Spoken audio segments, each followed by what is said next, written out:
Oke, Assalamualaikum warahmatullahi wabarakatuh.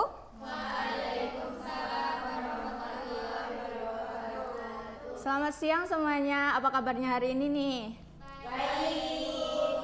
Oke, sebelum memulai pembelajaran hari ini, alangkah baiknya kita berdoa terlebih dahulu ya. Berdoa dimulai. Bismillahirrahmanirrahim. Baik, Ibu cek kehadiran terlebih dahulu. Apakah semuanya hadir?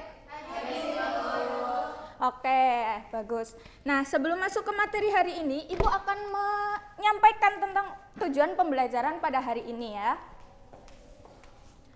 Oke, yang pertama ada menjelaskan pengertian fungsi eksponensial, yang kedua mengidentifikasi ciri-ciri fungsi eksponensial, yang ketiga menentukan model fungsi, dan yang keempat menganalisis pertumbuhan eksponensial. Nah, kemudian Ibu akan menilai kalian dengan cara penilaian sikap, keterampilan, dan juga pengetahuan. Oke, sebelum itu Ibu ingin mengulas kembali atau mengingat kembali materi sebelum ini, yaitu ada materi bilangan berpangkat. Nah, coba perhatikan bilangan di sini. Hasil dari 2 pangkat 2 berapa anak-anak? 4. 2 pangkat 3 berapa? 4. 2 pangkat 4 berapa? 6. Nah, coba kalian perhatikan dari bilangan ini, kalian mendapatkan pola jika setiap bilangan ini dari satu bilangan ke bilangan lain dikalikan berapa? 2. Betul, kali 2 ya. Oke, bagus. Nah, pola bilangan berulang ini kita dapat gunakan dalam permasalahan sehari-hari. Ibu punya satu kasus, yaitu jika jumlah bakteri dalam suatu wadah menjadi 2 kali lipat setiap jam, bagaimana cara menentukan bakteri setelah beberapa jam? Nah, bagaimana cara kita menuliskan jumlah bakteri tersebut dalam bentuk perpangkatan? Nah, jika bakteri awalnya itu ada 100, nah jumlah bakteri itu dikalikan jadi 2 setiap jamnya. Oke. Nah, kemudian kita perhatikan tabel tersebut ya. Kalau pada jam awal 100 bakteri, maka jam pertama kita mendapatkan berapa bakteri? 200. Ya, betul. Nah, sekarang coba perhatikan apakah jumlah bakteri tersebut dapat dituliskan menggunakan bilangan berpangkat, anak-anak? Bisa, Bu. Ya, bisa. Oke. Nah, ada beberapa yang harus kita ketahui dari tabel tersebut, yaitu yang pertama kita bagaimana cara menuliskan bakteri setelah beberapa jam, terus jumlah bakteri sudah diketahuinya berapa, dan kemudian bagaimana cara menentukan waktu ketika kita mencari pertumbuhan bakteri tersebut. Nah, menurut kalian nih, bagaimana kita dapat menemukan jawabannya? Dengan cara mencari. Betul sekali, Mbak Anik. Oke. Jadi hari ini kita akan menemukan pola tersebut melalui kegiatan berdiskusi ya. Oke, sekarang silakan membentuk kelompok yang sudah Ibu tentukan dan Ibu akan bagikan LKPD-nya.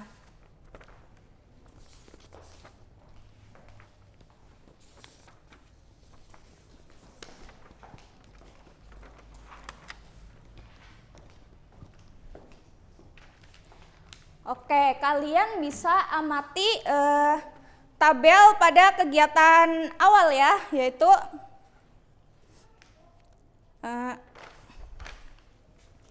kita bisa menuliskan bakteri dalam bentuk perkalian berulang. Semisal pada jam pertama berarti 100 dikali 2. Lalu yang kedua yaitu pada jam kedua 100 dikali 2 dikali 2. Nah, 2 dikali 2 ini kita bisa bentuk sebagai 100 dikali 2 pangkat 2. Betul sekali, bagus. Nah, sekarang perhatikan antara hubungan antara waktu dan pangkat. Antara waktu dan pangkatnya, apakah ada persamaan? Pangkatnya sama dengan waktunya. Ya, betul sekali. Bagus. Nah, kita sekarang Ibu akan mengubah jumlah awalnya itu menjadi A. Berarti 100 sama dengan A. Dan untuk faktor perkaliannya itu Ibu ganti menjadi B. Jadi 2 sama dengan B. Nah, untuk waktunya sendiri Ibu akan ganti jadi X. Nah, dengan pola tersebut bagaimana bentuk fungsi yang didapat dari pola tersebut? Ya, bagus. Oke. Jadi kita peroleh fungsi fx sama dengan ya. Nah, sekarang kita gunakan pola tersebut untuk menyelesaikan LKPD yang sudah Ibu berikan tadi. Silakan untuk berdiskusi ke kelompoknya masing-masing.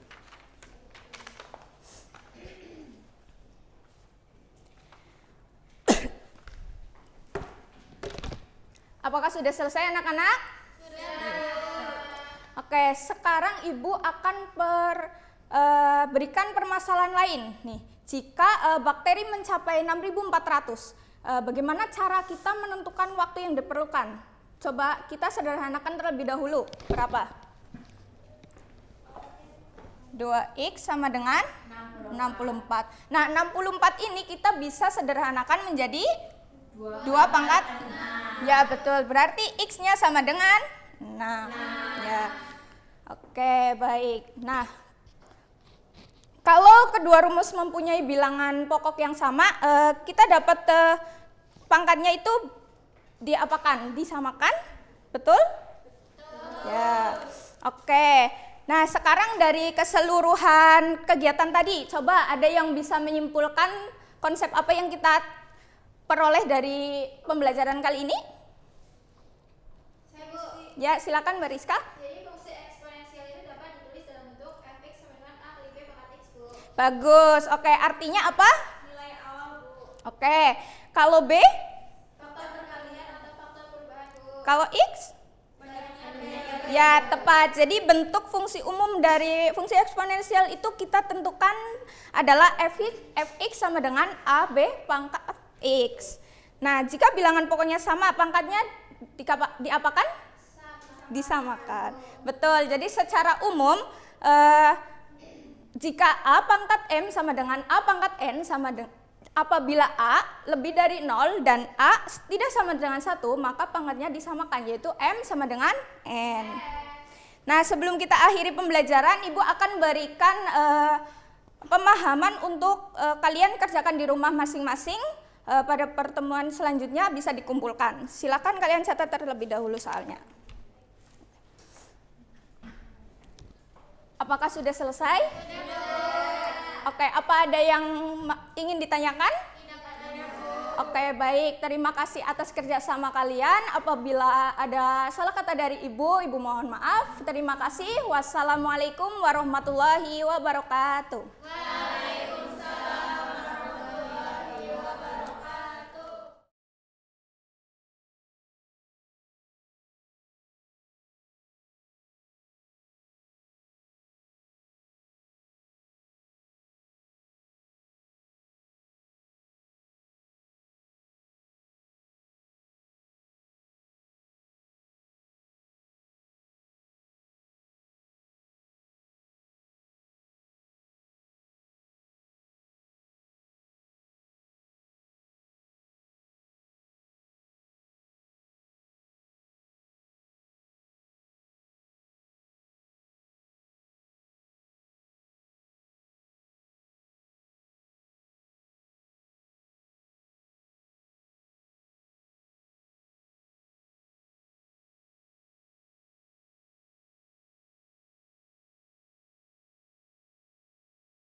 Assalamualaikum warahmatullahi wabarakatuh.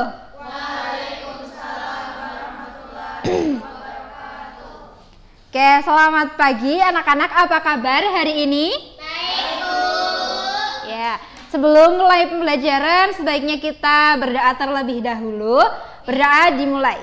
Bismillahirrahmanirrahim. Berdoa selesai. Oke, kita cek absensi terlebih dahulu. Adakah yang tidak berangkat hari ini? Oke, silakan bisa siapkan alat tulis terlebih dahulu. Semuanya sudah siap? Sudah. Ya, semangat. Di minggu sebelumnya kita sudah mempelajari tentang segitiga siku-siku. Ya, ingat kembali Di sini siapa yang bisa menyebutkan nama dari sisi A? Ya, betul sekali, sisi depan. Sedangkan sisi B? Sisi samping. ya, sisi C? Sisi miring. Ya, di sini betul ya. Jika kita hanya punya dua sisi, yaitu sisi depan dan sisi samping terhadap suatu sudut, apakah kita bisa membandingkan dua sisi tersebut? Bisa. Ya, perbandingan inilah yang akan kita pelajari hari ini, yaitu perbandingan tangan. Apakah perbandingan tangan itu hanya ada di soal matematika? Tidak. Iya. Perbandingan tangan juga bisa kita gunakan di kehidupan sehari-hari. Misalnya, kita ingin menentukan tinggi sebuah tiang atau gedung atau pohon ya, tanpa kita mengukur langsung dari atas ke bawah atau memanjatnya. Nah, jadi setelah pembelajaran ini, Ibu harap kalian bisa mengaplikasikan perbandingan trigonometri tangan untuk menyelesaikan masalah kontekstual dengan tepat. Dengan kompetensi dasarnya, menggunakan perbandingan trigonometri tangan pada segitiga siku-siku dan menerapkannya untuk menyelesaikan permasalahan dalam kehidupan sehari-hari. Nah, di sini kalian akan belajar berkelompok ya. Coba ilustrasi di sini. Menurut kalian, bagaimana cara mengetahui tinggi tiang tersebut tanpa harus memanjat dan mengukurnya secara langsung? Mengukur dari bawah. Kalau tidak sampai atas, gimana? Nah, permasalahan ini bisa kita selesaikan dengan perbandingan tangan. Oke. Bu akan bagi menjadi beberapa kelompok. Silahkan kerjakan LKPD 20 menit dari sekarang.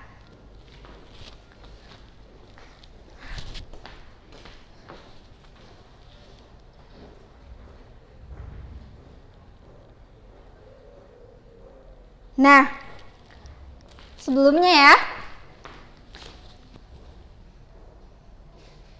di sini Ibu akan menilai kalian dari segi pemahaman dan ketepatan dalam menyelesaikan masalah.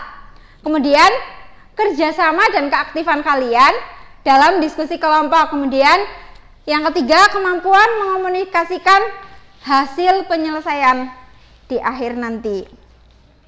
Untuk acuan alur kegiatan hari ini,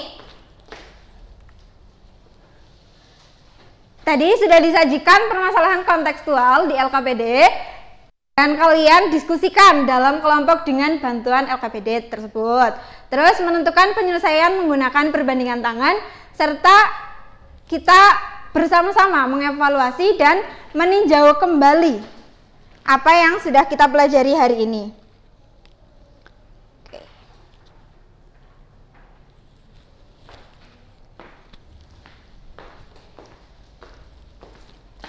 Ya, jadi sisi depannya yang mana? Ini Bu. Ya, sisi tiangnya ya. Ya. Oke.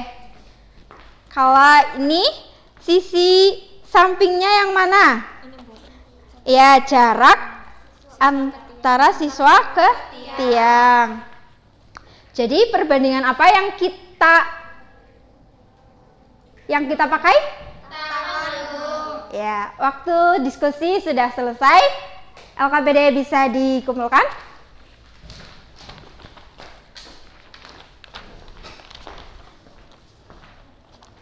Oke, karena waktu sudah selesai, mari kita tinjau kembali apa yang sudah kita pelajari hari ini. Ya, di sini siapa yang bisa menyebutkan rumus perbandingan trigonometri tangen? Saya, Bu. Ya, Rizka? Tan theta itu sama dengan sisi depan dibagi sisi samping. Ya, betul sekali. Jadi, apabila kita punya masalah kontekstual tentang segitiga siku-siku, maka langkah pertama yaitu menentukan sudutnya terlebih dahulu, lalu kita identifikasi sisi depan dan sisi sampingnya. Coba Ibu cek pemahaman kalian lewat soal di sini. Tentukan rasio tangen sudut beta jika diketahui panjang AB sama dengan 6 dan panjang BC sama dengan 8. Siapa yang mau jawab? Saya. Ya, silakan. 6/8, Bu. Itu 3/4. Ya, betul sekali. Oke. Karena pembelajaran hari ini waktunya sudah selesai, silahkan kalian pelajari kembali di rumah dan kerjakan soal latihannya ya. Terima kasih atas kerjasama dan keaktifan kalian hari ini.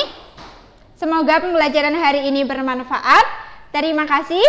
Wassalamualaikum warahmatullahi wabarakatuh. Ya, Pak.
Ya.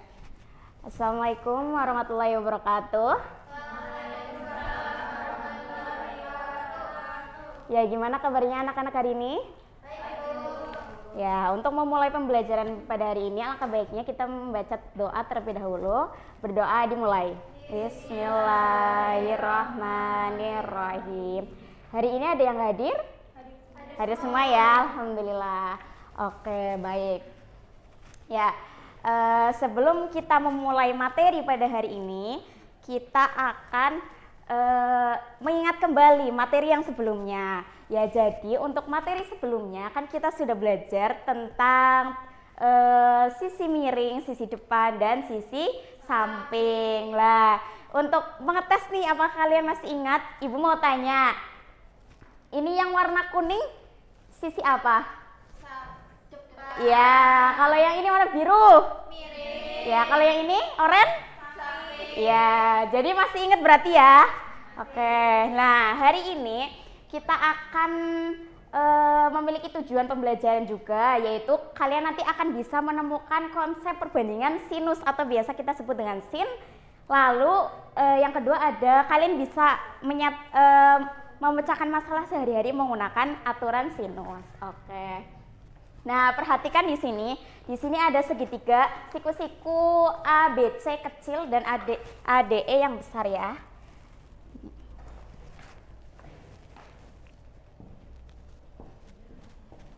Ada yang bawa spidol? Ada. Ya. Oke. Ya. Jadi ini. Nah, ini segitiga apa, anak-anak? A, B. Lah ini? Nah, yang diketahui di sini, di situ ada sisi apa? Sisi depan. Ya, sisi depan segitiga yang kecil ya. Sisi depannya berapa? 3. Sisi miringnya? 6. Lah, sisi ya yang segitiga besar, sisi depannya? 6. Sisi miringnya? 11. Nah, jadi kita di sini akan menentukan nih apakah dua segitiga ini dengan ukuran yang berbeda tapi sudutnya itu sama 30 derajat ya. Sudutnya sama 30 derajat. Apakah dengan ukuran yang berbeda sudutnya sama, perbandingan kedua segitiga ini sama atau berbeda? Coba kalian hitung, nanti kalian bilang apakah perbandingannya itu sama atau beda. Coba kalian hitung. Kenapa sama? Lah, kenapa bisa sama? Coba, kenapa sama? Iya, tepat sekali ya, karena sudutnya itu sama-sama 30 derajat. Ini hasilnya berapa? Berapa ini? Iya, atau sama aja kayak 0,5. Ya, jadi perbandingan antara sisi depan dan sisi miring, ini berarti sisi depan. Ini sisi miring. Nah, sisi depan dan sisi miring itu perbandingannya akan selalu konstan atau tetap jika sudutnya itu sama. Ya, inilah yang dinamakan dengan sinus ya, atau sin. Jadi, walaupun itu ukurannya berbeda tetapi sudutnya sama, maka perbandingannya akan selalu sama. Oke, kita masuk ke masalah kontekstual ya. Nah, jadi di sini ada sebuah tangga nih, tinggi tangganya udah diketahui. Lah, kita mau mencari panjang tangganya sudah diketahui. Ya, sekarang kita mau nyari tingginya. Tingginya belum diketahui nih. Lah, tapi sudutnya juga sudah diketahui. Itu gimana caranya sih, Bu? Lah, jadi kita masuk ke aturan sin. Ya, jadi aturan sin. Sinnya berapa itu? Sudutnya berapa? 30. Nah, 30 derajat. Tadi rumus aturan sin gimana? Depan dibagi miring. Nah, sin 30 derajat tadi berapa? Nih? 0,5. Ya, 0,5 atau setengah. Lah, depannya berapa depannya? Depannya kan belum diketahui depan sudutnya, yang ditanyakan. Lah, yang miringnya berapa miringnya? 6. Ya, 6. Lah, jadi sama-sama kita kalikan dengan 6. 6 kalikan 6, ini coret. Lah, 0,5 kali 6 berapa? 3. Ya, 3. Sama dengan depan. Jadi untuk depannya itu atau tingginya itu 3 meter. Seperti itu ya. Oke. Sekarang kesimpulan pembelajaran pada hari ini yaitu untuk aturan sinus itu ada demi, bisa disingkat demi. D itu depan, mi itu miring. Ya, jadi untuk sin itu ada depan per miring. Ya, jadi aturannya seperti itu. Lah, sinus itu atau sin dapat diaplikasikan untuk menentukan tinggi, jarak pada kehidupan sehari-hari yang misal tuh kayak tinggi banget kayak pohon kayak gitu ya. Oke, lah setelah ini Ibu minta kalian kerjakan LKPD, karena di LKPD-nya itu isinya sama ya kayak yang tadi Bu Guru jelasin. Nih, satu orang satu ya. Nih, isinya sama kayak yang Ibu jelasin tadi. Oke, kerjakan dengan 2 soal kuis singkat ini yang ada di depan untuk Ibu tahu sudah sejauh mana pemahaman kalian ya.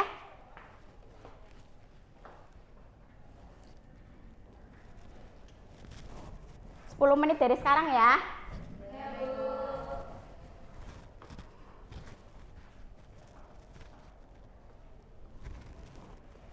Sudah semuanya? Sudah, Bu. Ya, ketua kelas tolong kumpulin ke depan ya.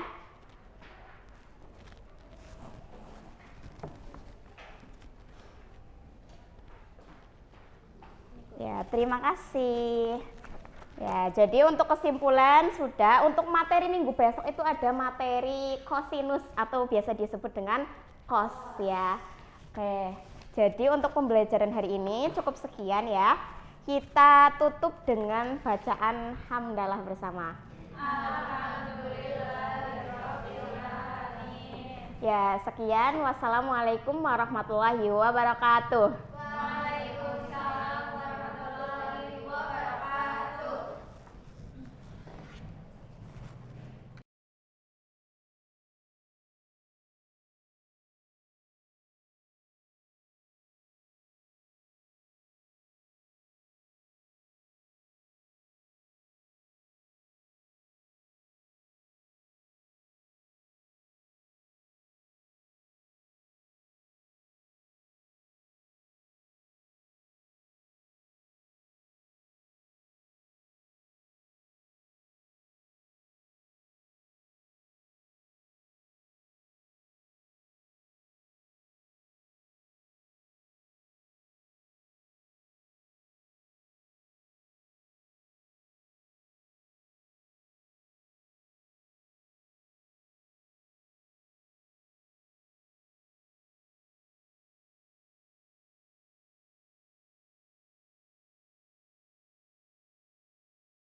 Oke, Assalamualaikum warahmatullahi wabarakatuh. Ya, sebelum kita memulai pembelajaran hari ini, mari kita berdoa terlebih dahulu. Berdoa dimulai. Oke, berdoa selesai. Bagaimana kabar di hari ini? Alhamdulillah. Ibu akan mengecek kehadiran kalian. Ada yang tidak berangkat hari ini? Oke, sebelum masuk ke materi hari ini, Ibu akan mengingatkan kembali materi yang sebelumnya. Ada yang tahu materi apa? Persamaan linear dua variabel itu. Iya, betul. Coba kalian perhatikan. Di sini ada berapa variabel? 2. Iya, apa aja? X dan Y. Oke, ini memakai tanda apa? Ya, kalau ibu ganti ini, apakah masih persamaan? Bukan. Apa namanya? Pertidaksamaan. Oke, ini merupakan pertidaksamaan linear dua variabel. Kalau ibu tambahkan seperti ini merupakan sistem pertidaksamaan dua variabel. Oke. Setelah mempelajari materi ini, diharapkan kalian dapat menentukan bentuk sistem pertidaksamaan linear dua variabel, dapat menentukan himpunan penyelesaian dan daerah penyelesaian sistem pertidaksamaan linear dua variabel pada bidang koordinat, dan dapat menyelesaikan masalah kontekstual yang berkaitan dengan sistem pertidaksamaan linear dua variabel. Oke, coba perhatikan yang ada di layar.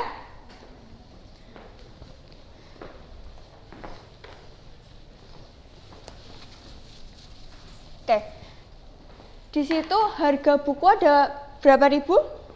3.000 per buku. Oke, kalau misalkan buku itu dimisalkan X jadi berapa?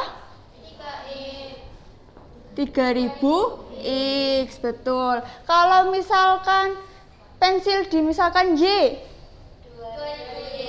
Oke, jadi 3.000 X ditambah 2.000 Y. Di situ uang milik Ani ada berapa ribu? 15.000. Ya, apa hubungan uang itu dengan buku dan pensil?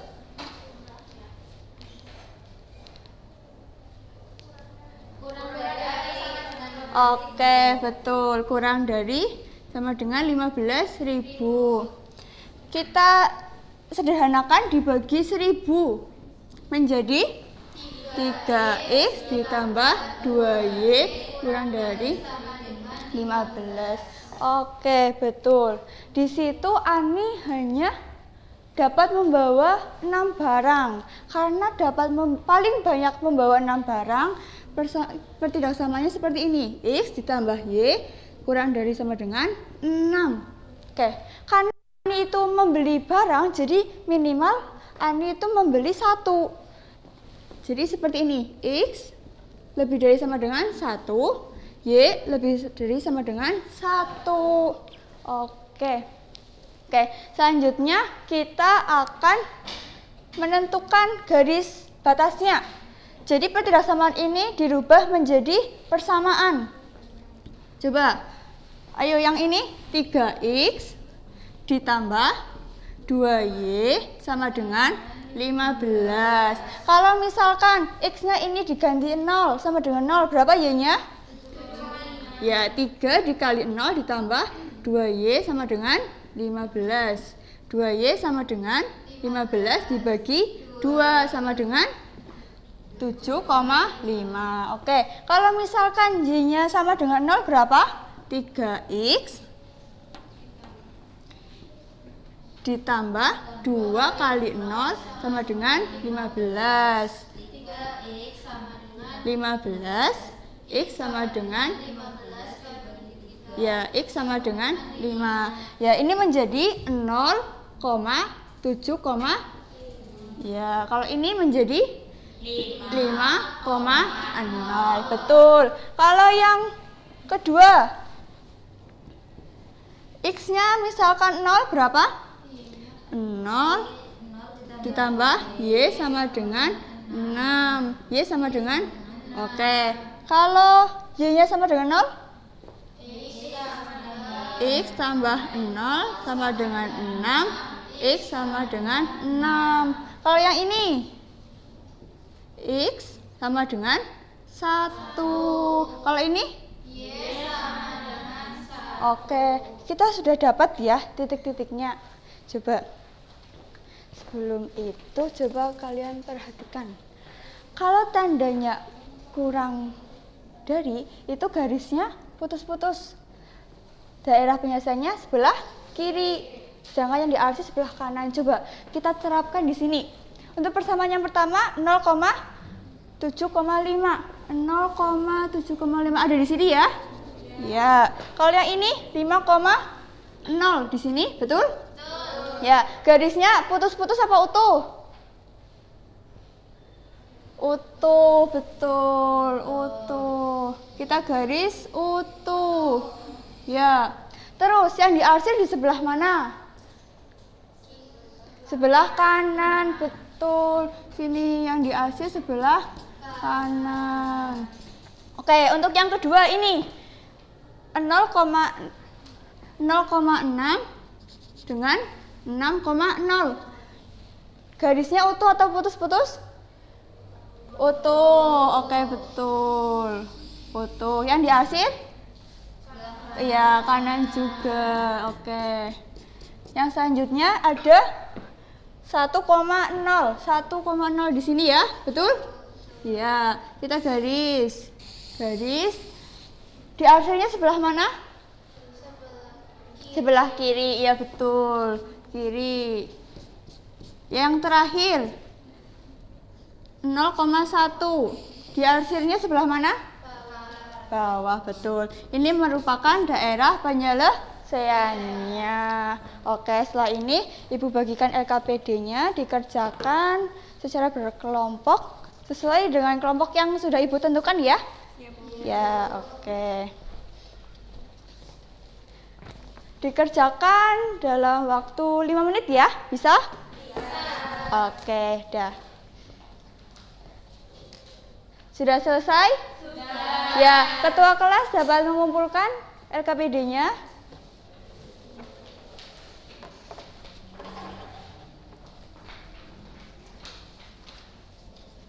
Oke, terima kasih. Ya. Bagaimana perasaan kalian setelah mengikuti pembelajaran hari ini?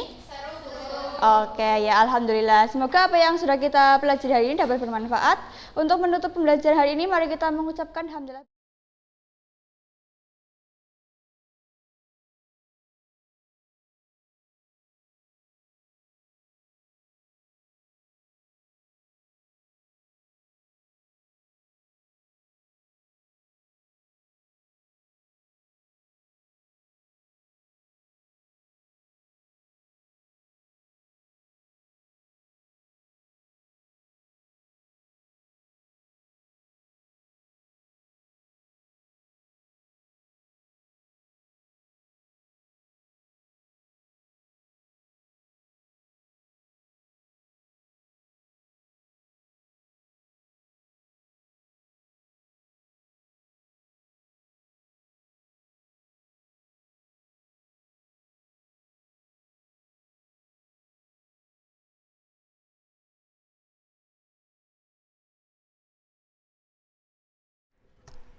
Assalamualaikum warahmatullahi wabarakatuh.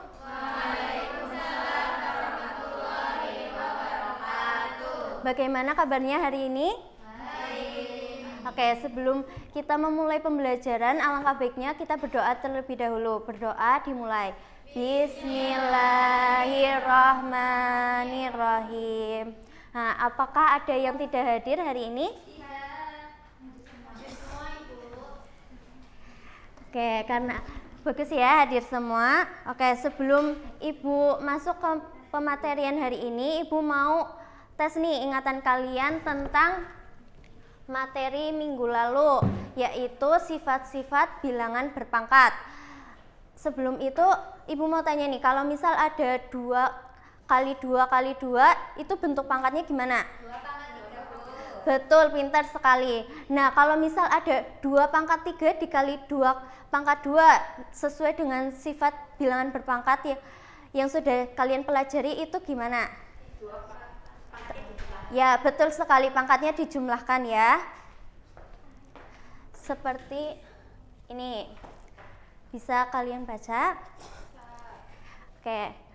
Sekarang Ibu akan membacakan tentang tujuan pembelajaran kita. Nah, jadi itu mampu menerapkan sifat-sifat operasi bilangan berpangkat, termasuk pangkat pecahan dan negatif untuk menyelesaikan perhitungan pada masalah kontekstual, pertumbuhan, dan peluruhan melalui diskusi kelompok secara tepat. Nah, salah satu contoh pertumbuhan itu ada pertumbuhan ini pembelahan sel.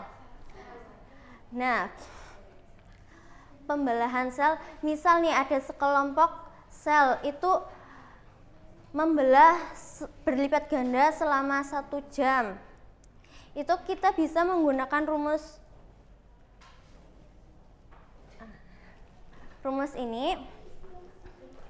Nah, itu salah satu contoh pertumbuhan ya, bisa menggunakan rumus yang ini. Nah, rumus ini itu tidak hanya digunakan di pembelahan sel atau bakteri saja, tetapi juga bisa digunakan untuk menghitung seperti pertambahan penduduk, bisa juga menghitung bunga tabungan kalian yang ada di bank, seperti itu.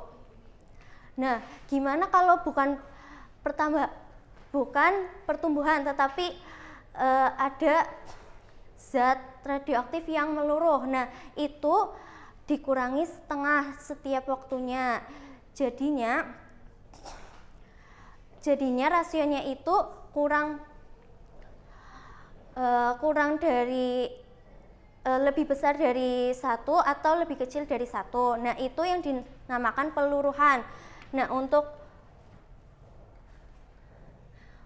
rumusnya seperti ini. Nah, setelah kita mempelajari peluruhan dan pertumbuhan, dari rumus yang tadi itu, adakah dari kalian yang ingin ditanyakan? Ya, silakan Rizka. Itu selalu kondisi awal sebelum dikalikan ya?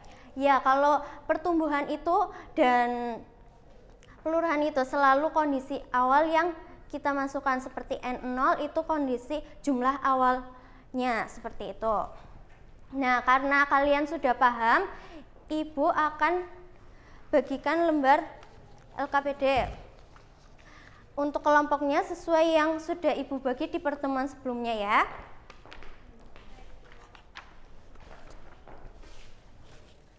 Oke, Ibu kasih kalian waktu 10 menit, bisa selesai? Bisa. Oke.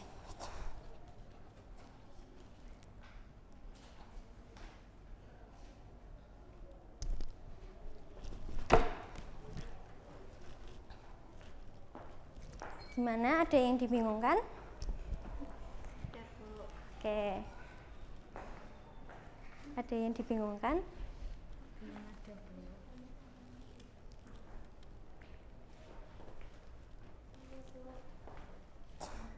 Gimana, Ana? Ada yang dibingungkan?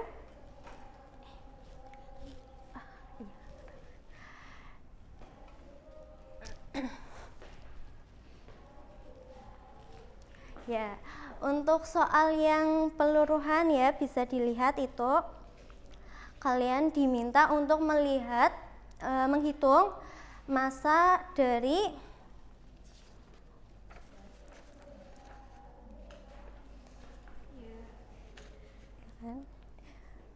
massa dari zat radioaktif menggunakan rumus. Nah, jika sesuai dengan sifat bilangan berpangkat, jika ada pangkat yang negatif itu bisa diubah menjadi apa? Bentuk pecahan. Ya, betul. Bisa kalian ya diskusikan dengan teman sekelompok kalian. Oke.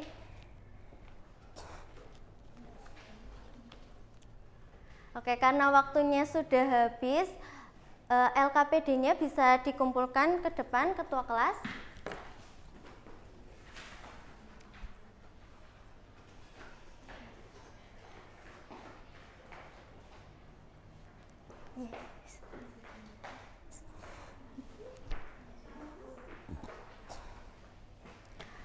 Oke, terima kasih. Nah, dari pembelajaran kita hari ini, ada yang berani untuk menyimpulkan? Ya, silakan Nasfa.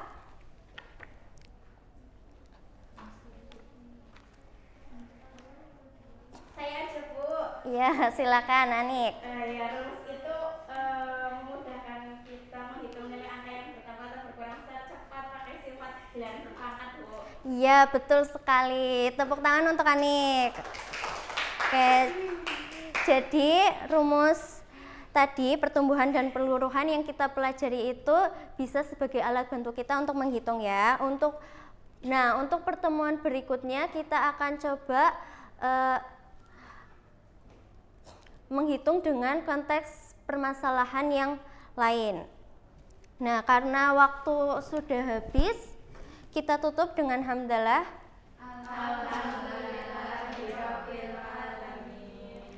Ya, terima kasih atas perhatian kalian dan antusias kalian. Sekian dari Ibu. Wassalamualaikum warahmatullahi wabarakatuh.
Oke, assalamualaikum warahmatullahi wabarakatuh.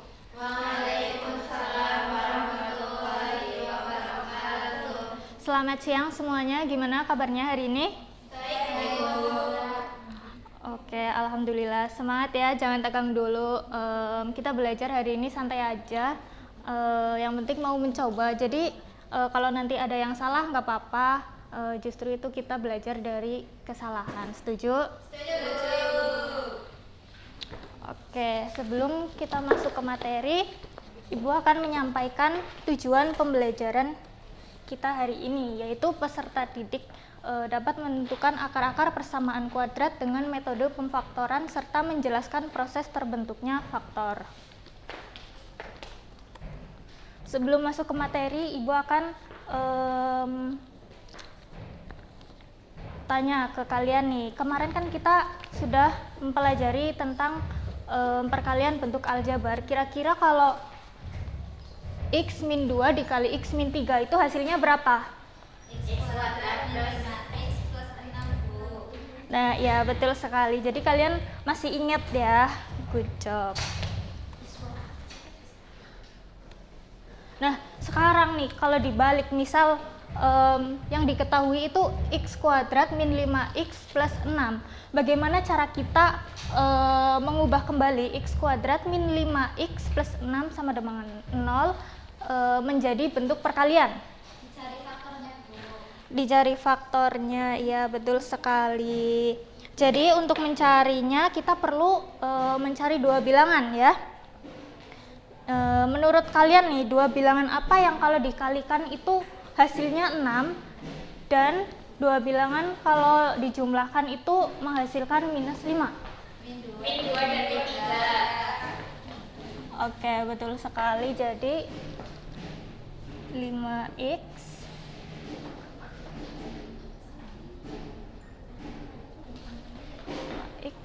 plus 6 sama dengan 0. Jadi tadi hasilnya berapa? Min 2 dan min 3. Min 2 dan min 3. Sekarang kita masukkan ke faktor sini. Sama dengan 0. Ini x. Tadi berapa? X min 2 dan x min 3. Kenapa x min 2 dan x min 3? Karena tadi karena bilangan yang kita cari tadi adalah min 2 dan min 3. Oke, sekarang kita akan kalikan kembali untuk membuktikannya ya.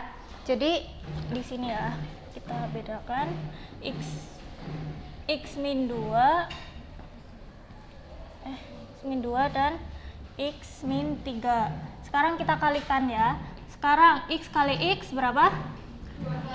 X kuadrat. Lalu x kali min 3? 3x. 3. Min 3x. Lalu min 3x. Lalu min 2 kali x?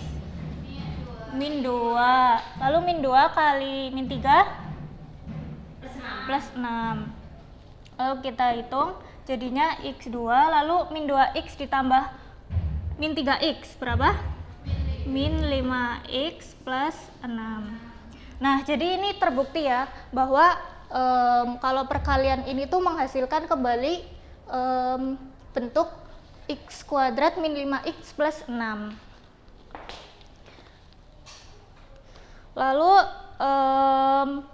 karena hasil perkaliannya adalah 0, jadi kita faktorkan ini dengan 0. Jadi x min 2 sama dengan 0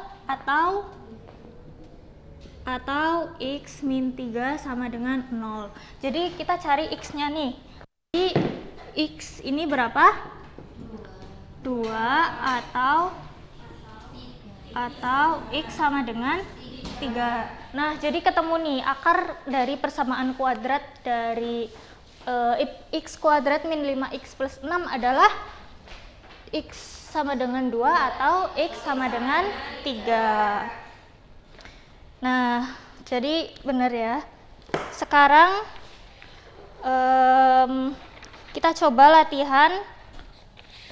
Sekarang kita coba latihan diskusi untuk mencari dua bilangan. Itu. Sekarang Ibu akan membagi kalian menjadi beberapa kelompok. Silahkan dikerjakan bersama kelompok, diskusikan cara mencari dua bilangan yang memenuhi syarat dengan jangan cuma cari jawabannya, tapi pahami juga kenapa bisa mendapatkan faktor tersebut.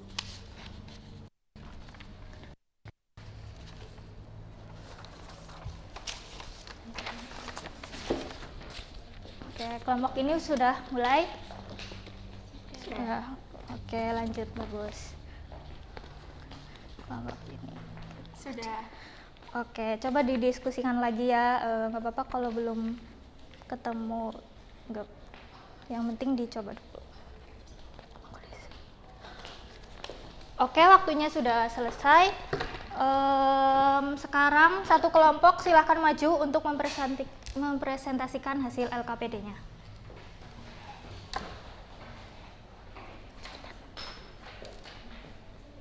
Karena hasil kali negatif 3 dan negatif 4 adalah 12 sama dengan cos 1 dan 2 negatif 7 sama dengan koefisien Ya, bagus sekali penjelasannya. Cara Mbak Tiwi tadi mencari faktornya sudah tepat dan langkahnya juga sudah jelas. Teman-teman kelompok tadi sudah berusaha menjelaskan prosesnya, bukan cuma jawabannya. Jadi kita beri tepuk tangan terlebih dahulu buat kelompok. Oh ya, kalau ada kelompok yang jawabannya berbeda, jangan langsung merasa salah ya. Nanti kita cek bersama berdasarkan langkah-langkahnya. Sebelum kita akhiri, siapa yang bisa menyimpulkan hari ini kita itu belajar apa? Saya Oke, ya. menentukan angka persamaan kuadrat dan faktoral. Betul, bagus banget. Jadi hari ini itu kita belajar bahwa untuk memfaktorkan persamaan kuadrat, kita mencari dua bilangan yang jika dikalikan menghasilkan konstanta dan jika dijumlahkan itu menghasilkan koefisien X. Dan yang paling penting kalian itu tahu asal bentuk faktornya, jadi bukan sekedar menghafal rumus. Terima kasih atas kerjasamanya hari ini. Kalian sudah aktif menjawab, berdiskusi, dan berani mempresentasikan hasil. Good job semuanya. Jangan lupa dipelajari lagi di rumah. Sampai bertemu di pembelajaran berikutnya. Wassalamualaikum warahmatullahi wabarakatuh. Waalaikumsalam.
Assalamualaikum warahmatullahi wabarakatuh.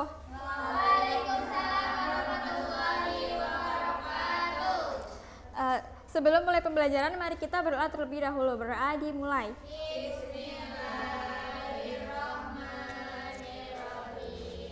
Oke, sebelum melangkah lebih jauh, perhatikan dulu kebersihan dan kerapian meja masing-masing. Tolong mejanya dibersihkan dari barang-barang yang tidak terpakai. HP disimpan dulu ya ke dalam tas, kecuali nanti ada instruksi khusus dari ibu.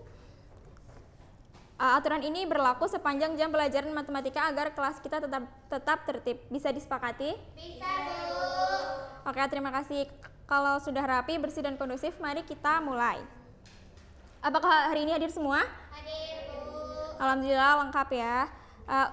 Untuk mengingat materi eksponen minggu lalu, coba listiana yang di pojok sebelah sana, berapa hasil dari 2 pangkat 3 ditambah 2 pangkat 5?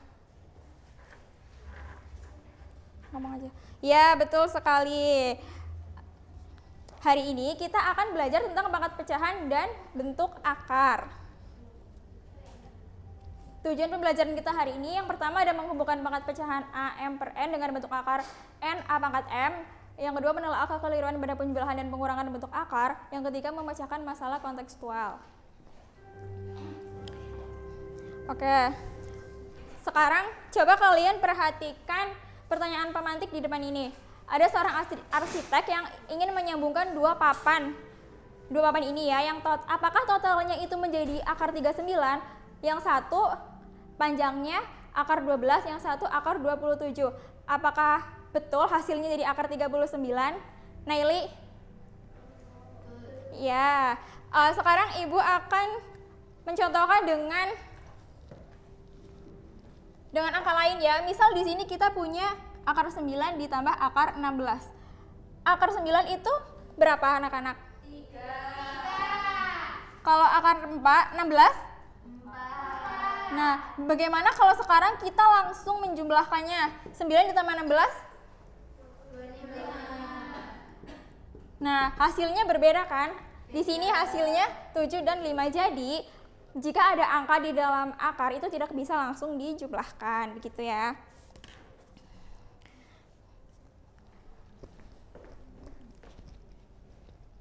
Nah, sekarang kalian perhatikan pangkat pecahan 8, 2/3 dan bentuk akar 3, 8 pangkat 2. Kenapa di sini angka 2 pembilang di sini itu berpindah ke sebelah mana? Di bagian yang bentuk akar.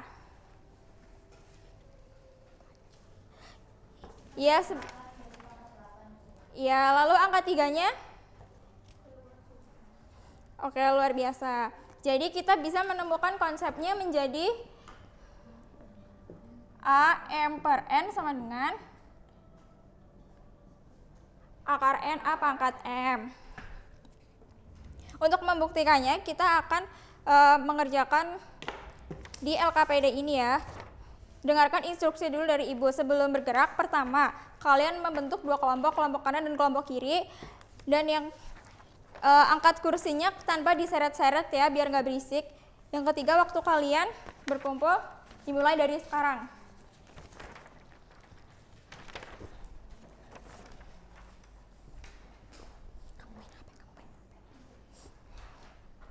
Elsa, HP-nya disimpan dulu ya. Iya, Bu. Apakah ada kendala dalam mengerjakan soal? Oh, yang akar 27 ya? Iya. Nah, sekarang perhatikan di sini. Di situ kan ada akar 27. Nah, kira-kira 27 ini angka mana yang bisa membagi 27 di antara angka 4, 9, 16, 25 dan 36? Ya, 9. Jadinya 9 kali 3. Nah, 9 ini akar dari berapa? 3. Nah, jadi hasilnya berapa? 3. Oke, jadi untuk yang akar 27 bisa kalian tulis jadi 3 akar 3 ya di soal nomor 2.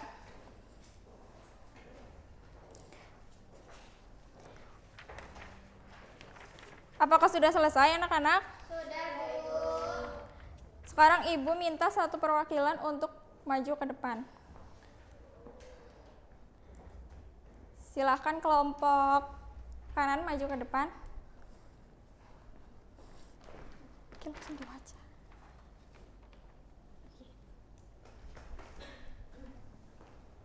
Ya, 2 akar 3 ditambah 3 akar 3 sama dengan 5 akar 3.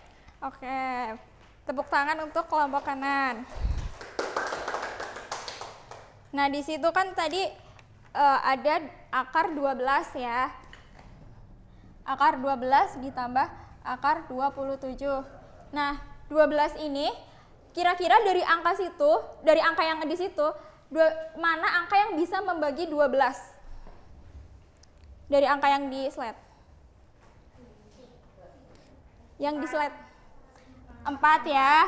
Jadi di sini ada 4 dikali 3. Nah, akar dari 4 berapa? Kalau 27 tadi sudah ketemu ya jawabannya. 3 akar 3. Tadi kata kelompok kanan kan hasilnya 5 akar 3. Ibu mau nanya, kenapa yang 3 ini tidak ikut dijumlahkan menjadi akar 6? Karena akar 3 itu ibarat variabelnya Bu, seperti 2x plus 3x sama dengan 5. Ya, tepat sekali Salwa jawabannya. Nah, karena kalian sudah bisa berhasil menemukan konsep bentuk akar dan syarat operasinya hari ini, sekarang silahkan kembalikan posisi meja dan kursi ke posisi semula secara rapi dan tenang.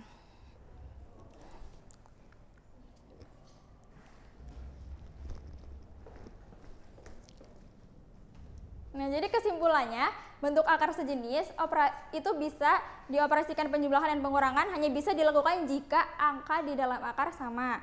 Bentuk umum penjumlahan atau pengurangan ada A akar C ditambah B akar C sama dengan AB akar C. Berlaku juga untuk yang pengurangan.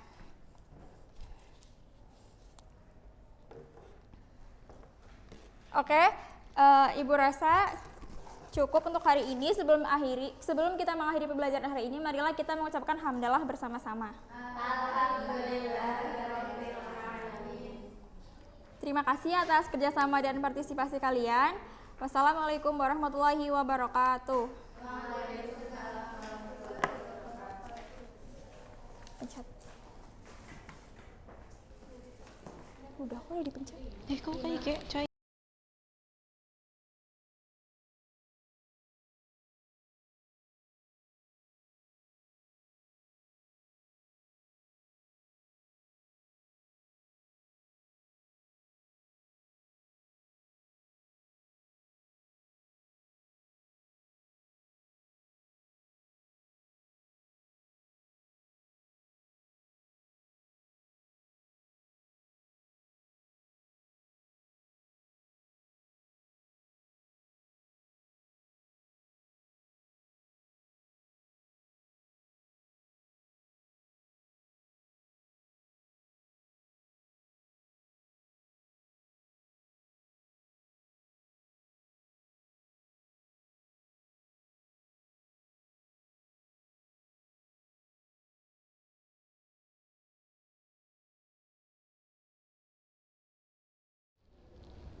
Oke, baik. Assalamualaikum warahmatullahi wabarakatuh. Waalaikumsalam warahmatullahi wabarakatuh. Oke, selamat siang anak-anak. Siang. Gimana nih kabarnya siang ini? Alhamdulillah masih semangat ya. Oke, sebelum kita mulai pembelajaran, alangkah baiknya kita berdoa terlebih dahulu. Berdoa dimulai.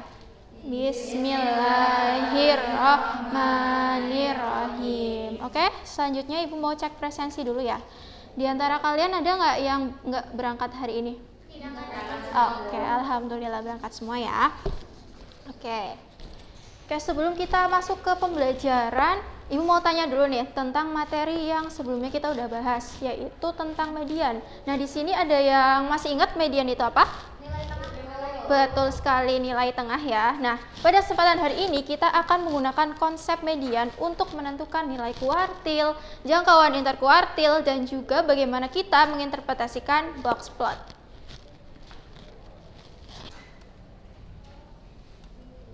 Oke, silakan kalian berkumpul dengan kelompok yang kemarin waktu minggu lalu dibagi.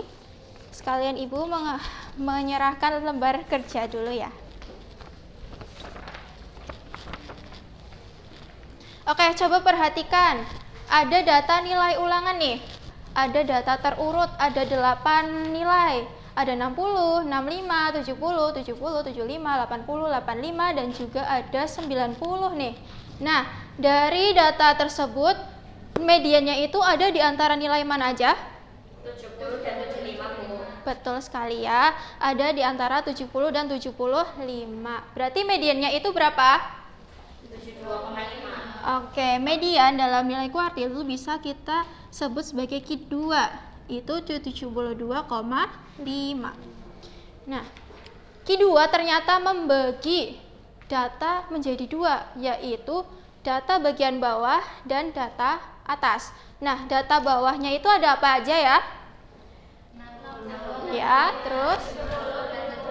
Oke, baik. Coba kalian pikir dulu.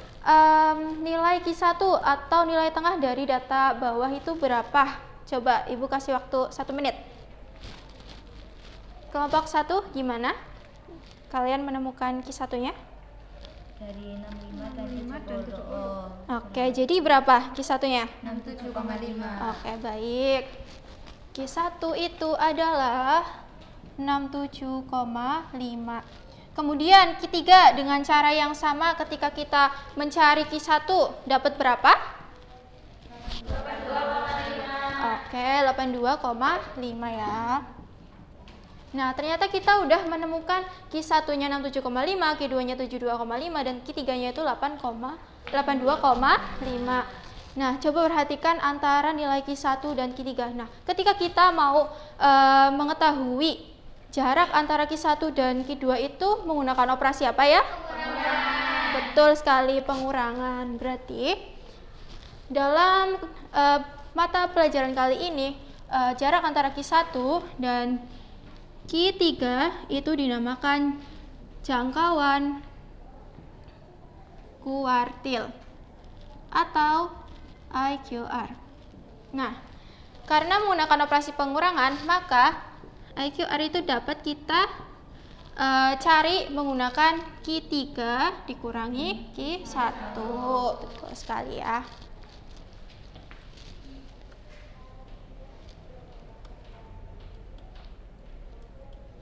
Nah, coba nih perhatikan box plot yang ada di layar.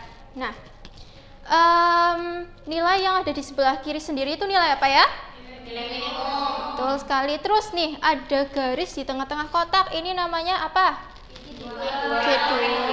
Betul. Nah, kalau misal di sebelah kiri kotak, itu batas kiri kotak apa? Q1. Batas kanan kotak? Q3. Oke, baik.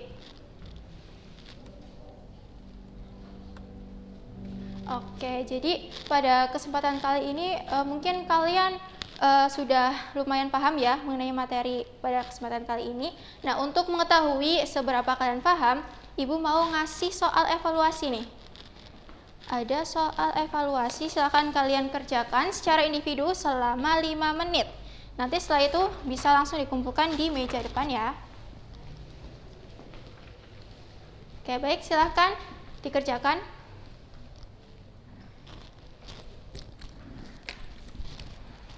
Oke, waktu habis, silakan ketua kelas mengumpulkan di depan.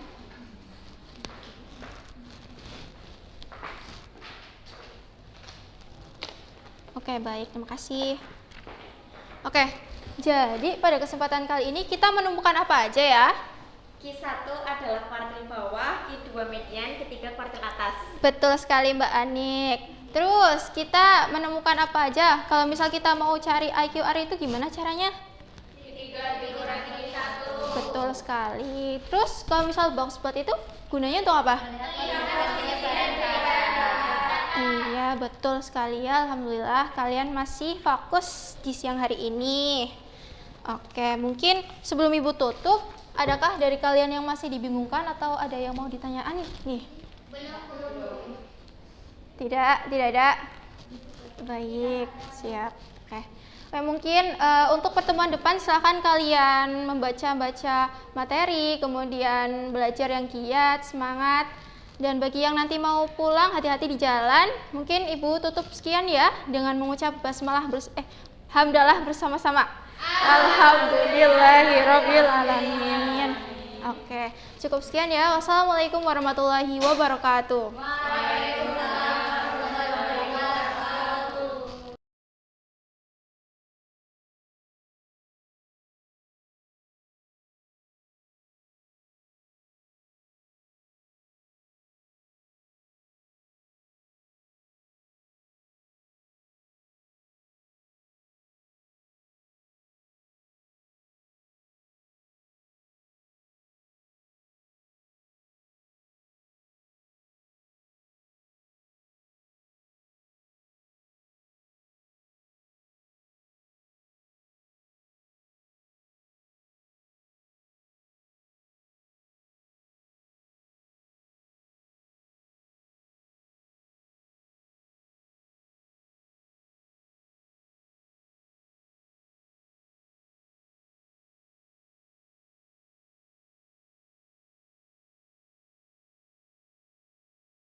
Assalamualaikum warahmatullahi wabarakatuh.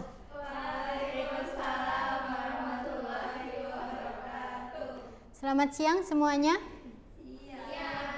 Bagaimana kabar kalian hari ini? Alhamdulillah. Sebelum memulai pembelajaran, alangkah baiknya kita membaca doa terlebih dahulu. Berdoa dimulai.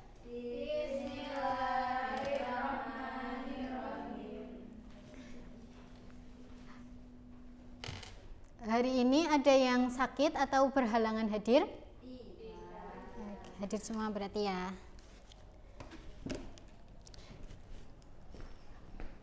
Pada pembelajaran kali ini kita akan mempelajari pada pembelajaran sebelumnya kita itu sudah mempelajari materi representasi data. Nah, untuk pembelajaran kali ini itu kita akan belajar berdiskusi bersama melalui LKPD Untuk kelompoknya kemarin sudah dibentuk ya. Masih ingat dengan teman sekelompoknya? Masih. Nah, setelah pembelajaran selesai, peserta didik itu diharapkan bisa mengidentifikasi berbagai bentuk representasi data sesuai dengan karakteristik data, lalu menggunakan dan menggambarkan data dalam bentuk representasi yang sesuai, menelaah informasi yang terdapat dalam histogram dan frekuensi relatif, menyimpulkan informasi berdasarkan representasi data yang disajikan. Sebelum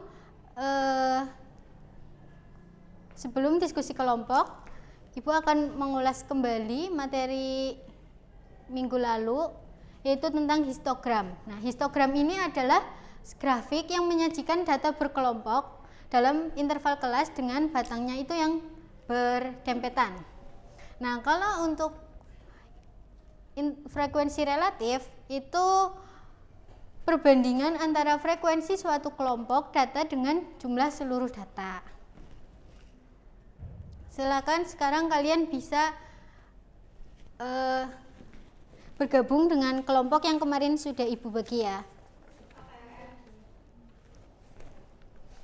Kelompok 1, ini kelompok 2.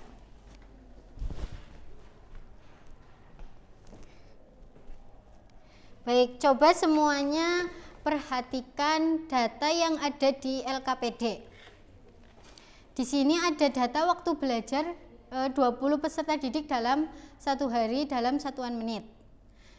Nah, menurut kalian, apakah kita bisa dengan mudah mengetahui pola waktu belajar peserta didik hanya dengan melihat angka-angka ini satu persatu? Kayaknya enggak, Bu. Kenapa menurut Salwa agak susah? Karena datanya cukup banyak dan angkanya berbeda-beda. Ya, betul. Nah, kalau misalnya datanya ini berupa kumpulan angka seperti ini, kita emang perlu pengolahannya informasinya itu supaya informasinya itu lebih mudah. Nah, sekarang untuk kita mengetahui rentang waktu belajar terbanyak, apa yang harus dilakukan? Ya, betul sekali. Kita harus mengelompokkannya berdasarkan apa? Ya, nah karena hari ini itu kita sedang mempelajari representasi data, kita akan mencoba mengubah data mentah ini menjadi bentuk yang lebih mudah dibaca. Nah, pada ini yang menggambarkan data, coba data mana saja yang masuk ke interval 30 sampai 59. Ya, betul. Berarti ada berapa data? 3. Kalau yang 60 sampai 89?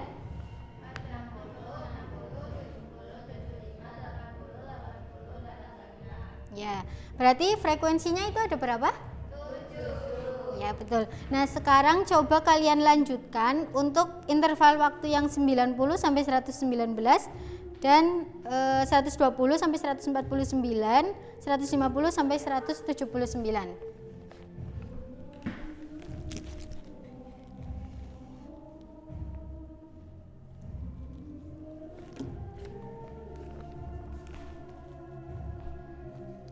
Sudah selesai? Sudah.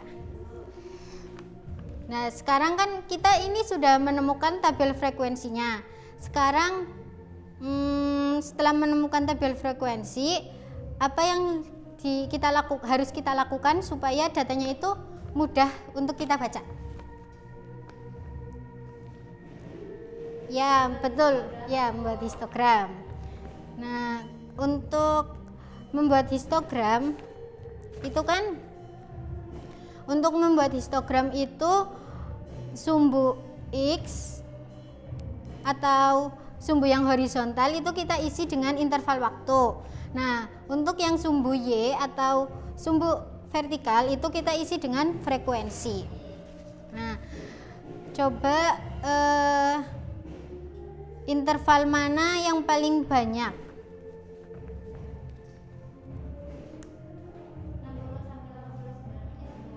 Ya, ada di titik berapa? Ya betul, di titik 7. Kalau yang frekuensinya paling sedikit? Ya.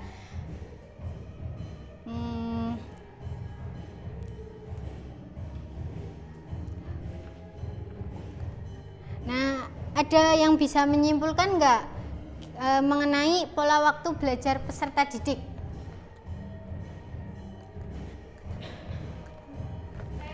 Ya, silakan. Sebagian besar peserta didik itu belajar sekitar 60 sampai 89 menit. Ya, betul. Nah, kalau misalnya ada kelompok lain yang ada 30 peserta didik. Terus jam belajarnya itu sebanyak 12 siswa, itu interval waktu belajarnya 60 sampai 89 menit. Bagaimana cara kalian itu mengetahui presentasi peserta didik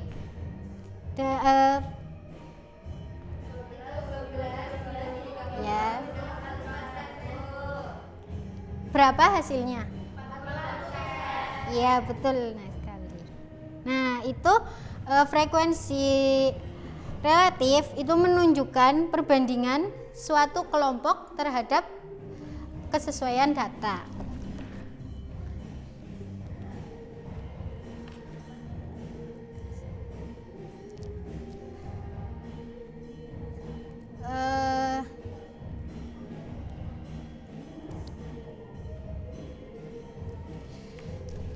Nah, sebelum kita mengakhiri pembelajaran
Baik, Assalamualaikum warahmatullahi wabarakatuh. Selamat siang semuanya, bagaimana kabarnya hari ini? Baik, sebelum mulai pembelajaran kita berdoa terlebih dahulu ya, berdoa dimulai.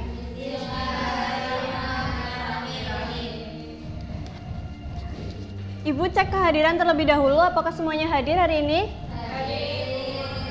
Oke. Sebelum masuk ke materi, Ibu ingin melihat kembali nih materi sebelumnya. Pada segitiga siku-siku, sisi apa saja yang kita kenal?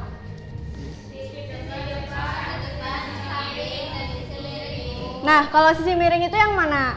Sisi yang berada di depan sudut siku-siku. Betul. Hari ini kita akan menemukan dan mengaplikasikan perbandingan kosinus pada sudut lancip. Nah, sekarang perhatikan gambar yang Ibu tampilkan.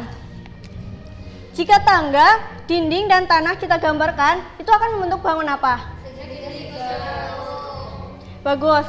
Terhadap sudut yang terbentuk antara jarak antara tangga dan tanah, tangga itu merupakan sisi apa? Kalau jarak kaki merupakan sisi apa? Nah, sekarang coba perhatikan permasalahan berikut. Sebuah tangga disandarkan pada dinding, panjang tangga adalah 10 meter dan membentuk sudut 60 derajat dengan permukaan tanah. Dari soal tersebut, apa yang diketahui? Panjang tangga 10 meter dan sudutnya 60 derajat. Nah, lalu apa yang ditanyakan? Tepat sekali. Sekarang coba kalian pikirkan, perbandingan trigonometri apa yang dapat menghubungkan sisi yang kita cari dengan sisi tangga? Baik, sekarang kita akan membuktikan melalui diskusi kelompok ya. Silakan kalian membentuk kelompok sesuai yang sudah Ibu tentukan.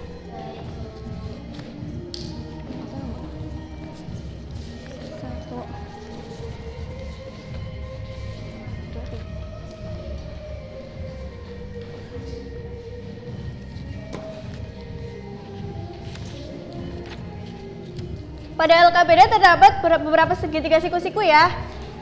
Kalian tentukan sisi samping dan sisi miring terhadap sudut yang diberikan. Kemudian hitung perbandingan keduanya. Coba Rofi perhatikan sudutnya. Terhadap sudut tersebut, sisi mana yang merupakan sisi samping? Yang ini, Bu. Kalau sisi miringnya? Yang di depan sudut siku-siku, Bu. Betul, silahkan dilanjutkan. Dari hasil perhitungan kalian, apakah terdapat pola?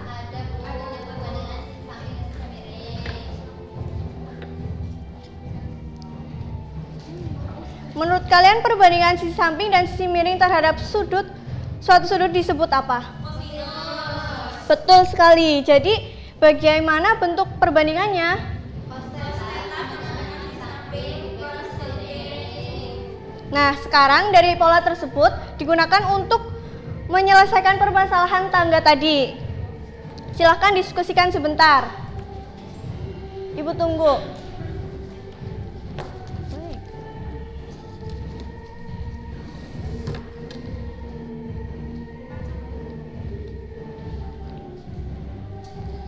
Baik, sudah selesai ya diskusinya?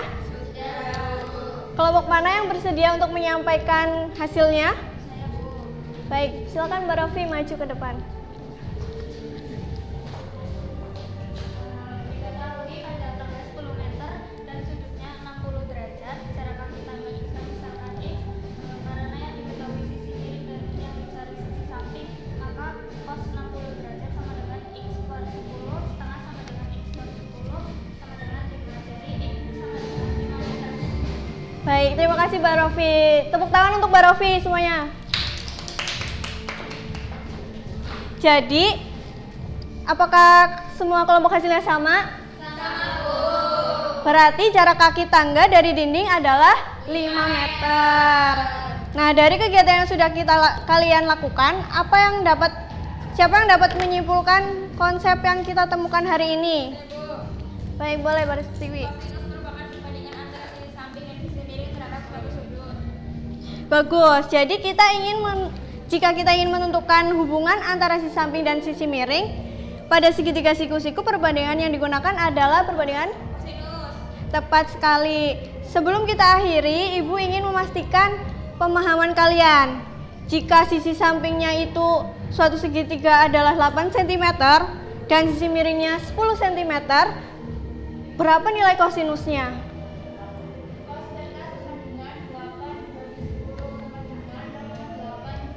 Betul sekali Mbak Naswa. Jadi hari ini kita telah menemukan bahwa kosinus suatu sudut merupakan perbandingan sisi samping dengan sisi miring. Apakah ada yang masih ingin ditanyakan? Tidak. Baik, jika tidak ada, terima kasih atas kerjasamanya dan keaktifan kalian pada hari ini. Mari kita tutup dengan hamdalah bersama-sama.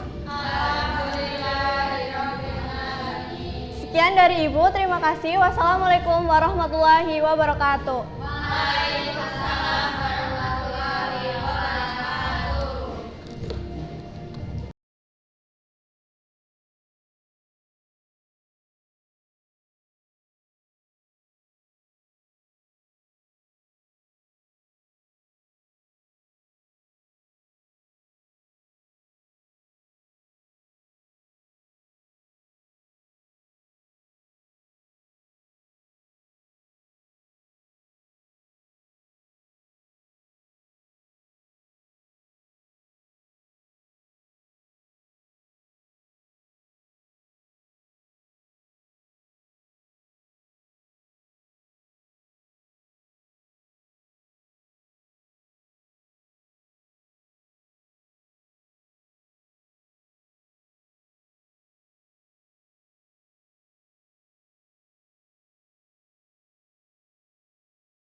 Baik, Assalamualaikum warahmatullahi wabarakatuh.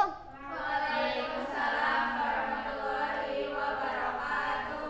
Selamat siang anak-anak, bagaimana kabarnya hari ini? Alhamdulillah baik. Alhamdulillah. Ada yang tidak masuk hari ini? Masuk semua, Bu. Oke. Sekarang kita langsung ke permasalahannya saja. Nah, sebuah bakteri mula-mula berjumlah 1 setiap 1 jam, jumlahnya itu menjadi 2 kali lipat. Nah, kalau awalnya 1, setelah 1 jam itu menjadi berapa? 2. Nah, kalau di 2 kali lipatkan itu menjadi berapa? 4. Nah, kemudian 8, 16, dan 32. Nah, setelah 5 jam jumlahnya itu menjadi 32. Nah, untuk mendapatkan 32 kita perlu melakukan perkalian. Bagaimana cara menuliskan perkalian berulang secara singkat? Nah, bentuk singkat dari perkalian berulang inilah yang akan kita pelajari melalui materi eksponen. Kita lanjut ke pengertian eksponen. Nah, eksponen atau bilangan berpangkat adalah bentuk yang menyatakan perkalian berulang dari bilangan yang sama. Nah, jika A pangkat N, nah A itu disebut dengan bilangan pokok atau basis. Nah, sedangkan N itu disebut dengan pangkat atau eksponen. Nah, sekarang Ibu akan contohkan 2 pangkat 5 berarti 2 kali 2 kali 2 kali 2. Nah, dari 2 pangkat 5 menurut kalian itu mana yang disebut basis dan mana yang disebut eksponen? 2 basis, 5 eksponen. Nah, oke, betul. Sekarang kita lanjut ke sifat perkalian pangkat. Nah, di situ ada 2 pangkat 3 dikali 2 pangkat 2 pangkat 2.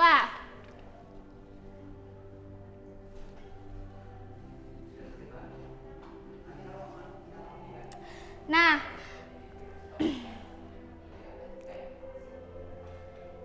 kita ubah menjadi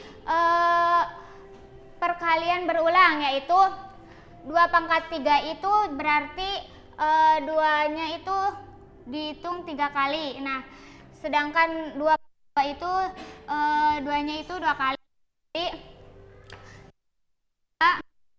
2 kali 2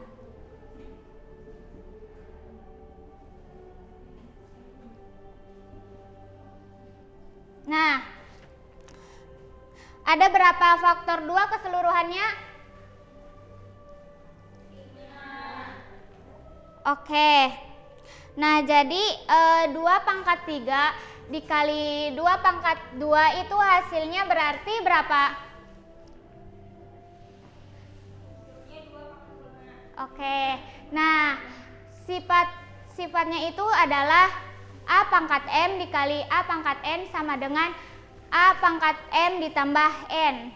Nah, kita lanjut ke sifat pembagian pangkat. Nah, di situ ada 3 pangkat 5 dibagi 3 pangkat 2. Nah, karena pangkat menunjukkan perkalian berulang, jadi kita ubah menjadi ke bentuk perkalian, yaitu 3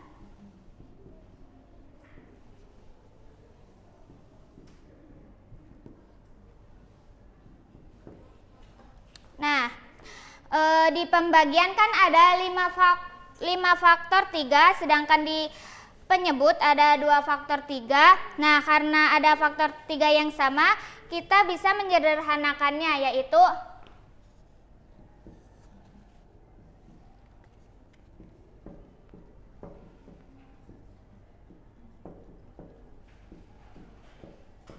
nah, ini berarti hasilnya jadi berapa?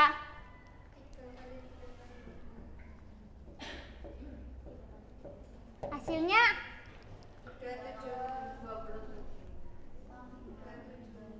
3/3. Nah, berarti 3/5 dibagi 3/2 itu hasilnya 3/5 dikurangi 3/2 sama dengan 3/3. Nah, sekarang Ibu akan membagikan lembar LKPD ini kepada kalian.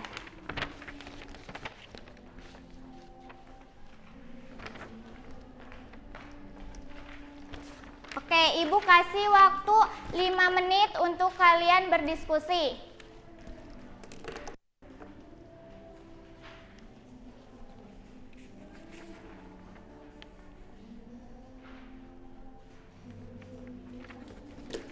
Oke, bagaimana kelompok 1? Sudah menemukan jawabannya? Coba jelaskan mengapa pangkatnya itu dijumlahkan. Karena basisnya sama, yaitu 2. Jika ditulis dalam perkalian berulang, 2/4 memiliki 4 faktor, 2 dan 2/2 memiliki 2 faktor 2. Jadi seluruhnya ada 6 faktor 2. Karena pangkatnya dijumlahkan, yaitu 4 tambah 2 sama dengan 6, sehingga hasilnya 2/6. Ya, betul. Sekarang bagaimana Mbak Tiwi? Belum, Bu. Tidak apa-apa. Ibu dengan satu pertanyaan pada 5/6 dibagi 5/2, basisnya sama atau berbeda? Sama, Bu. Nah, kalau hasilnya sama dan dibagi pangkatnya, diapakan? Dikurangkan. Nah, betul. Sekarang coba kamu kerjakan. 5/4, Bu. Nah, itu betul hasilnya. Nah, sebelum Ibu akhiri, siapa yang dapat menyimpulkan materi pada pembelajaran hari ini? Saya, Bu. Ya, silakan Mbak Tewi. Pada perkalian dengan basis yang sama, pangkat dijumlahkan. Pada pembagian dengan basis yang sama, pangkat dikurangkan. Ya, betul sekali. Nah, pembelajaran hari ini sudah selesai.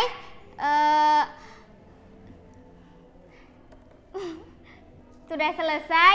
Kita tutup dengan bacaan hamdalah. Oke, terima kasih atas waktunya. Wassalamualaikum warahmatullahi wabarakatuh.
Oke, sebelum Ibu mulai pembelajaran hari ini, alangkah baiknya kita duduk dengan rapi dan tenang. Bismillahirrahmanirrahim. Assalamualaikum warahmatullahi wabarakatuh. Waalaikumsalam warahmatullahi wabarakatuh. Ya, sebelum kita mulai pembelajaran hari ini, kita berdoa terlebih dahulu. Berdoa dimulai. Bismillahirrahmanirrahim. Hari ini ada yang tidak masuk, teman-teman? Oke, masuk semua ya. Nah, teman-teman tahu nggak Ibu ini bawa apa? Ya, ini yang namanya adalah papan koordinat kartesius. Kita pernah belajar pas SMP ya, kita belajar pas SMP tentang koordinat kartesius. Nah, sebelum itu Ibu mau mengingatkan kembali nih tentang koordinat kartesius. Ini garis yang mendatar dari kiri ke kanan itu namanya apa? Ya, nah kalau yang tegak lurus ini namanya apa? Nah, kalau misal Ibu punya misal titik 3,5, kira-kira gimana sih cara Ibu nempelin stikernya ini? Di X dulu, Bu. Ya. 3, 1, 2, 3. Terus naik ya, 1, 2, 3, 4, 5. Nah, di sini namanya titik 3,5. Nah, di dalam matematika, nah di sini itu ada, nah di dalam matematika itu sumbu X dan sumbu Y itu ada yang namanya variabel bebas. Nah, misal nih ada data waktu kerja dan banyak penumpang. Nah, antara data waktu kerja sama banyak penumpang itu mana duluan sih kejadiannya? Ya, yang didulukan itu waktu kerja. Nah, kalau misal waktu kerja itu kan sebelum kejadiannya kan. Nah, waktu kerja itu berarti kita masukkan ke variabel X. Nah, itu variabel bebas. Nah, selanjutnya ada banyak penumpang. Kalau banyak penumpang berarti sebaliknya di variabel, kalau ada variabel bebas berarti ada variabel ya. Nah, kalau variabel terikat berarti ditaruh di Y. Ya, ditaruh di Y. Nah, coba misal nih ada 4, kalau misal lama waktu kerjanya itu 4 jam, berarti banyak penumpangnya itu 12. Nah, berarti kira-kira kalau misal dimasukin ke stiker ini gimana? 4,12. Nah, 4,12 itu di sini. Nah, dan seterusnya sampai kalau misal, nah, kenapa sih kita harus nempelin stiker-stiker kayak gini pakai data itu? Kalau misal kita cuma lihat datanya ya, itu biasanya kita bingung sebenarnya datanya ini ada hubungannya apa enggak sih?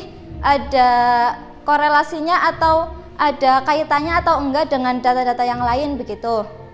Nah, jadi titik-titik ini namanya adalah diagram pencar. Nah, kita menggunakan diagram pencar ini untuk mencari apakah ada hubungan antara data satu dengan data yang lainnya. Kalau misal nih yang data waktu kerja dan banyak penumpang ada 4,12.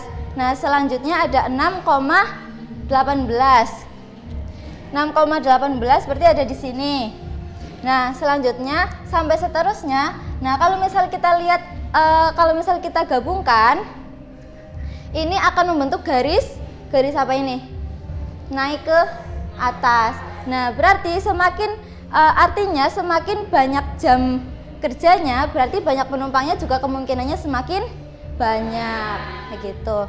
Nah, sekarang Ibu mau membagikan LKBD yang dimana itu ada soal-soal, ya, soal-soal tentang lama seseorang bermain HP sama nilai ujian, yang itu nanti teman-teman harus mengidentifikasi apakah ada hubungannya atau tidak. Gitu. Nah, silakan dikerjakan. Coba dilihat dulu. Itu yang data yang Andi itu kan lama penggunaan HP-nya 1 jam.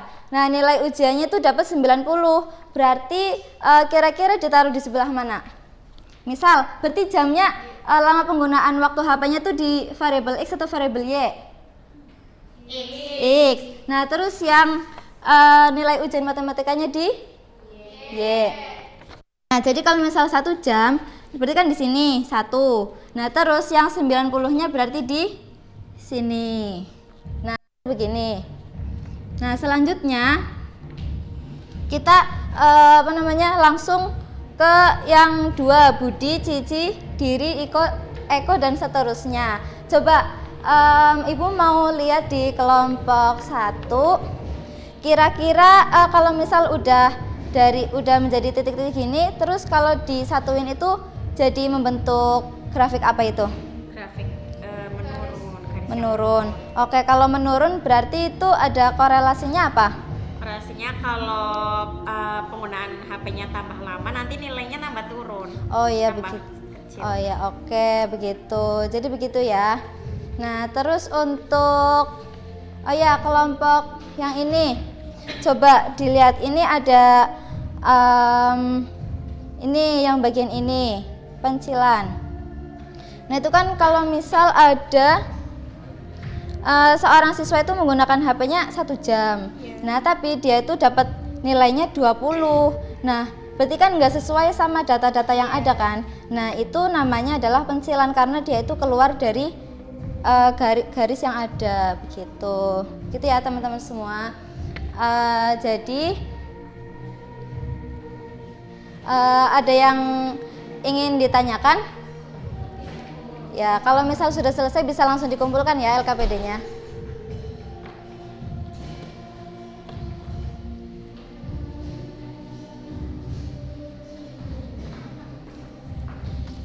Oke, terima kasih. Nah, sekarang masuk ke sekarang waktunya sudah mau habis ya. Jadi di sini Ibu mau bertanya lagi nih. Sebenarnya apa sih yang kita sudah pelajari di hari ini tentang diagram pencara? Ada yang mau menjawab atau menyimpulkan? Ya, Yuni.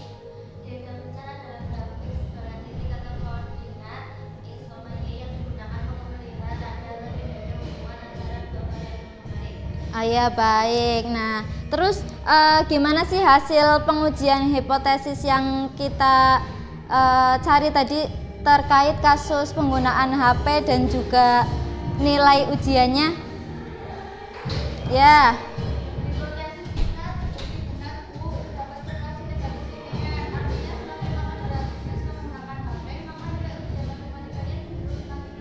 Oke, nah sekarang sebelum Ibu tutup, mari kita berdoa untuk mengakhiri pertemuan pada hari ini. Alhamdulillahirrahmanirrahim.